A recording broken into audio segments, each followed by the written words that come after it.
All right, let's picture this. A brand new nation, still reeling from centuries of colonial rule, scarred by the wounds of partition, and suddenly, it's free.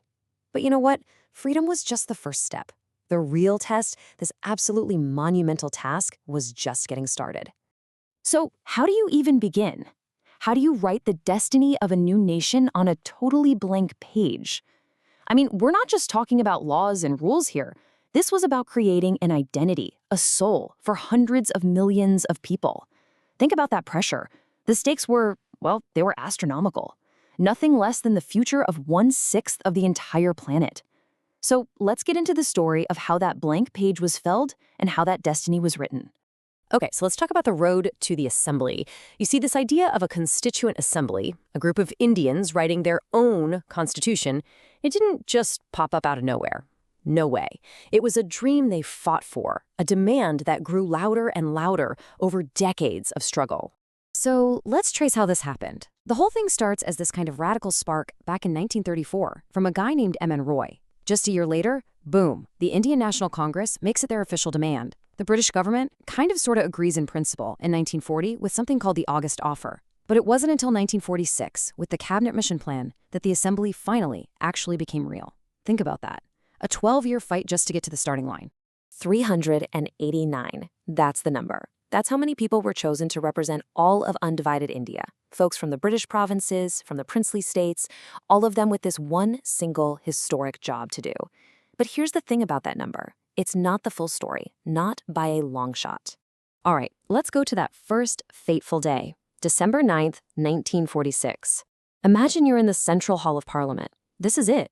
This is the day the dream is finally supposed to become a reality. You've got the most brilliant minds of a generation all gathered in one room. But from the very first moment, everything was thrown into crisis. So, remember that number? 389? Well, only 211 people showed up. 211! That means more than 100 chairs were just empty. So what on earth happened? The Muslim League boycotted. They refused to attend, demanding a separate nation, Pakistan.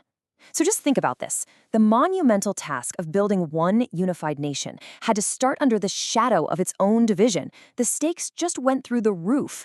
The whole challenge became infinitely harder right from day one. So in this incredibly tense moment with so much uncertainty, they needed a leader, and they needed one fast, just to get things going.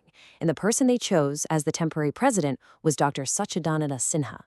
Now listen up, because this is important, especially for you aspirants. Why they picked him is a classic exam question, and the answer is really interesting. See, his appointment wasn't about politics or a vote. It was actually based on a European tradition.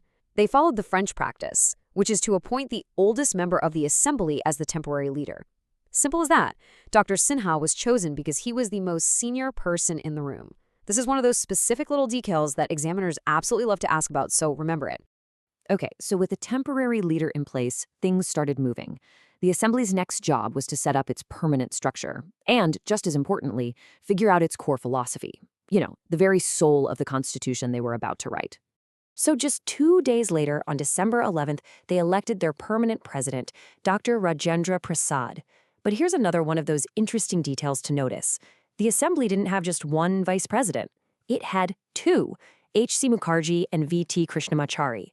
And working away behind the scenes, the man providing all that critical advice and structure was the constitutional advisor, Sir B.N. Rao. And then came a truly defining moment. On December 13th, Jawaharlal Nehru stood up and moved the historic objective resolution. This wasn't just a speech. It was the mission statement. It was the blueprint for everything to come. It laid out all the big ideas: sovereignty, republic, justice, liberty, equality. Basically, it was the DNA of the future Constitution, and it's what eventually became the preamble we all know. All right, let's get into a more advanced topic now. And for all of you preparing for exams, listen very carefully. This next point is absolutely crucial.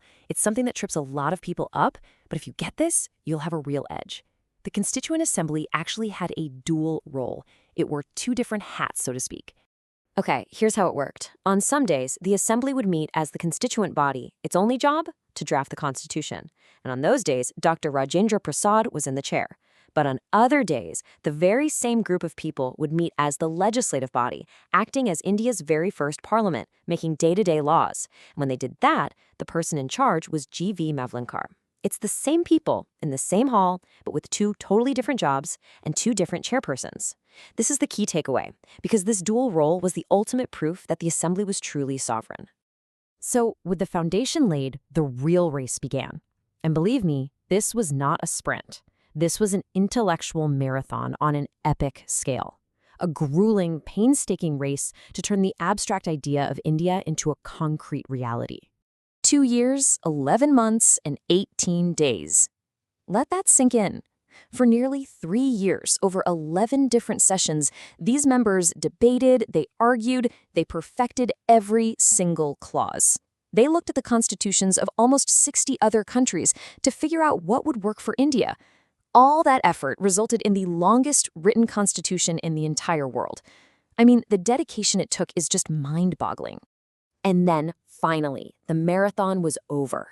On November 26, 1949, the Constitution of India was officially adopted. It was signed, done. But here's a twist. It didn't actually come into full force right away. They waited. The whole country held its breath for another 2 months, all the way until January 26, 1950. So that brings us to the final big question. Why? Why the 2-month wait? And why January 26th? What was so special about that date? Well, let me tell you, it was no accident. That date was chosen very, very deliberately to honor a promise made decades earlier. Here's why. You have to go back 2 decades to 1930. On that exact day, January 26th, the Indian National Congress had made a bold declaration of Purna Swaraj, complete independence. So by choosing January 26, 1950 to start the Republic, the founders were doing something powerful. They weren't just making a new law, they were fulfilling an old promise. They were tying the birth of the new India directly to one of the most important moments of the entire freedom struggle. It's just a perfect poetic ending to this incredible journey. And it really makes you think, doesn't it?